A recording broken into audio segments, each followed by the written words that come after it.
Sir చెప్పండి, ఎలా ఉంది మీ ఆనందం? అక్కడి నుంచి ఇక్కడి వరకు ఎంతో జనసంద్రంతో ఇంటికి చేరుకున్నారు.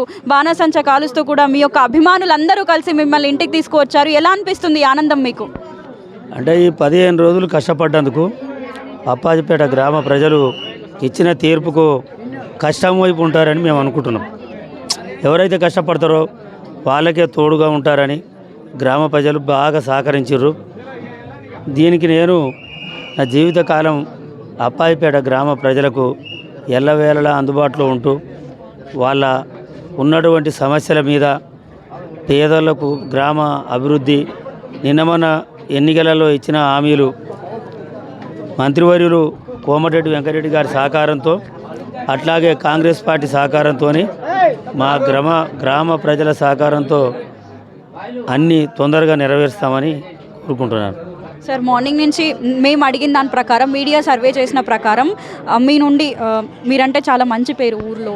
అంటే ఇన్ని పర్యాయాలుగా మీరు గెలుస్తూ ఉన్నారు, ఊర్లో చాలా మంచి పేరు ఉంది. ఈసారి కూడా గెలుస్తారని నమ్మారా మీరు? అసలు ప్రజలు ఎట్టి పరిస్థితుల్లో నన్ను గెలిపిస్తారని నమ్మకం ఉంది.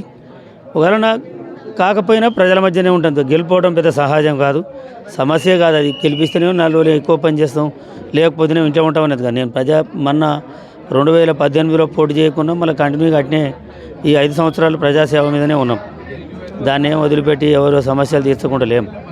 ఇప్పుడు కూడా అదే కొనసాగిస్తాం. నెక్స్ట్ సరే, మేము ఇచ్చిన హామీలతో పాటు నెక్స్ట్ అంచెల వారీగా సమస్యలన్నింటినీ పరిష్కరించేవారు.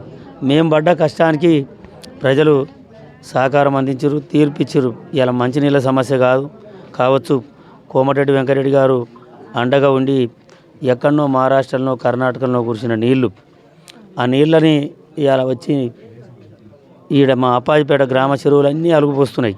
1-2 చెరువుల వల్ల కొంతమంది కావాలని ఒక పక్క నింపిర్రు, ఒక పక్క నింపలేదని కొంత బదనాం చేసిర్రు. అయినా నీళ్ళు వచ్చినటువంటి సమస్య కావచ్చు, గ్రామ ప్రజలు కావచ్చు, దాన్ని వాళ్ళు చెప్పిన దాన్ని కరెక్ట్ కాదు, సైదులు తిప్పలబడితేనే నీళ్ళు వచ్చినాయి. తర్వాత దీని నుంచి ఇంకా అవతల చీరలకు పోయినాయి. నెక్స్ట్ కూడా మళ్ళీ తెచ్చేందుకు వీళ్ళతోనే అవుతుంది. మంత్రివర్యులు అండగా ఉండని గ్రామ ప్రజలు తీర్పిచ్చారు. వాటిని కూడా ఏదో మేము వదిలిపెట్టేది ఏం లేదు. ఎట్టి పరిస్థితిలో మిగిలిన చీరలను కూడా నింపడానికి ప్రయత్నం చేసి అనుకున్న మాట ప్రకారం పనిచేస్తాం, నింపిస్తాం. ఊర్లలో, మీ ఊర్లో మేజర్గా అప్పాచిపేటలో చూసుకున్నట్లయితే యువత ఎక్కువ మంది ఉన్నారు, ఎక్కువ సంఖ్యలో. వారి సపోర్ట్ కూడా మీ సైడే ఉన్నట్లు కూడా సమాచారం తెలుస్తుంది. యువతకు కావచ్చు, మహిళలకు కావచ్చు, కుటీర పరిశ్రమలు అంటూ కొత్తగా వినూత్నంగా మీరు ఊరికి ఏం చేయాలనుకుంటున్నారు? ఊరికి ఫస్ట్ మంచినీటి సమస్య కొన్ని దిగుల ఉన్నది. దాన్ని అతి తొందరలో, ఎందుకంటే రోజువారీ సమస్య కాబట్టి వాటి మీద ఫస్ట్ ప్రాధాన్యత ఇస్తాం. దానికి తోడు ఈ డ్రైనేజ్ అనేది రాబోయే రోజుల్లో ఎవరు తీసే పరిస్థితులు లేరు. దాన్ని కూడా మంత్రి గారి దృష్టికి తీసుకుపోయి అండర్ గ్రౌండ్ చేయడానికి ప్రయత్నిస్తాం. అట్లాగే కొన్ని గ్రామాలకు రోడ్లు, కరెంటు పోల్లు, ఇలాంటి సమస్యలన్నీ ఉన్నాయి.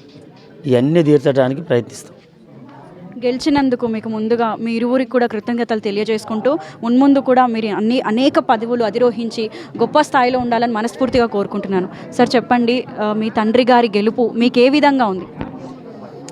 అది నాకన్నా ఇలా ఇక్కడ ఉన్నారు వాళ్ళకే ఎక్కువ ఆనందంగా ఉంటుంది. ఎందుకంటే మా నాన్నకి ఈ ఒక్క టర్మ్ ఆగిండనుకో, ఈ ఒక్కసారి ఆగితే వాళ్ళు ఊక్కునేటట్లేరు.